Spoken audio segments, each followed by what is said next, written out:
आज तक के गुजरात पंचायत के सबसे खास सेशन में आप सभी का स्वागत है।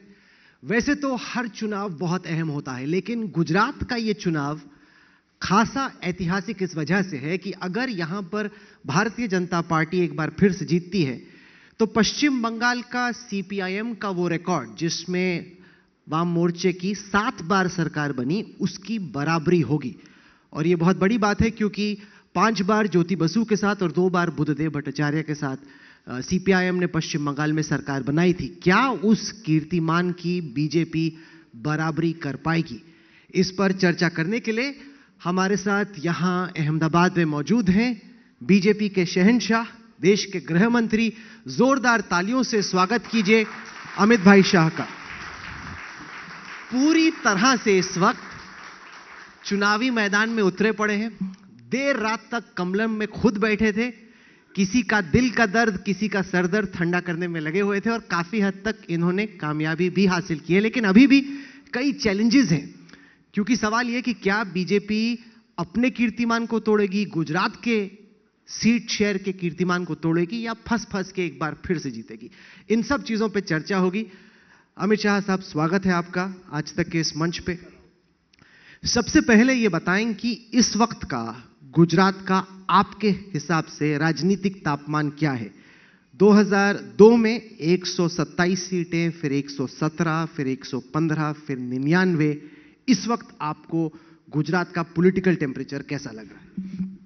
देखिए, पॉलिटिकल टेम्परेचर तो बढ़ना ही चाहिए। लोकतंत्र में जब चुनाव आता है तो सभी दलों ने, सभी पार्टियों ने अपने अपने विचार, अपने अपने एजेंडा, अपने अपने विचारधारा को लेकर लोगों के बीच में जाना ही चाहिए।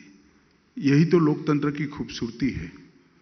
हम लोग भी जाएंगे, परंतु जहां तक परिणाम का सवाल है, मैं पूर्णतः विश्वस्त हूं कि इस बार गुजरात में भारतीय जनता पार्टी अपने सभी रिकॉर्ड तोड़कर सबसे ज्यादा सीट प्राप्त करने का रिकॉर्ड और सबसे ज्यादा मत प्रतिशत प्राप्त करने का रिकॉर्ड, दोनों रिकॉर्डों को तोड़कर एक नए कीर्तिमान बनाएगी, इसका मुझे पूरा भरोसा है।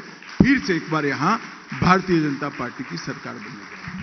पिछले कुछ दिनों से हमें गुजरात में यात्रा करने का मौका मिला, जामनगर, द्वारका, सूरत, अहमदाबाद के इर्द गिर्द, और एक सेंस ये बनी कि जो मिडिल एज लोग हैं उन्होंने चूंकि कांग्रेस का शासन देखा था तो उनको दिखता है कि अगर कांग्रेस रहती है तो क्या दिक्कतें रहती है। लेकिन जो युवा पीढ़ी है गुजरात की, उसने केवल आप ही को देखा है 27 साल में, उसने किसी को नहीं देखा।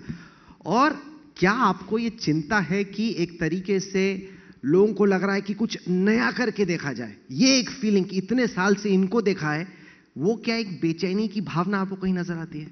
मुझे लगता है राहुल जी, आप ज्यादातर कांग्रेस और अन्य दलों के लोगों को मिले हो, नहीं। गुजरात के युवाओं को नहीं मिले हो।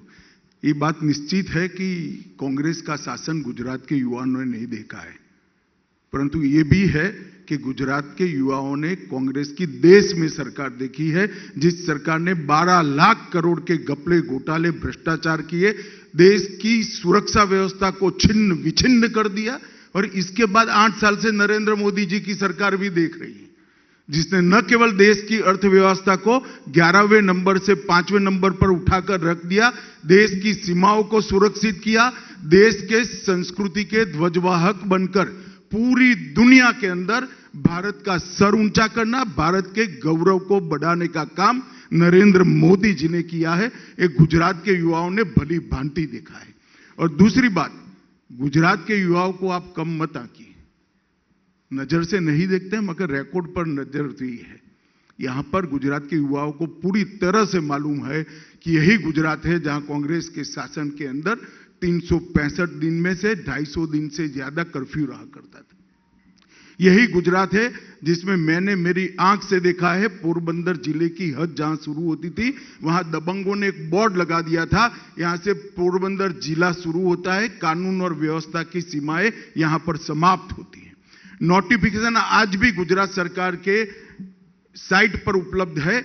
नोटिफिकेशन कर गुजरात सरकार ने, कांग्रेस की जब सरकार थी तब पोरबंदर और कच्छ में जेलों को बंद करना पड़ा था, क्योंकि वो जेल चलाने की स्थिति में ही नहीं थे। जेल का पूरा कब्जा कैदियों ने ले लिया था। ये परिस्थिति से गुजरात की जनता या गुजरात का युवा कोई अवगत नहीं है। ये नजदीक के भूतकाल की बात है, 20 साल पहले की, कि यहां पर दिन में 7 घंटा बिजली मिलती थी। आज यहां 24 घंटा बिजली हर गांव में मिलती है और लगभग 16 साल से मिलती है। गुजरात का युवा बहुत अच्छे से इसको जानता भी है, पहचानता भी है, और गुजरात के युवा को मालूम है कि भविष्य किसके साथ जुड़ा हुआ है उसका।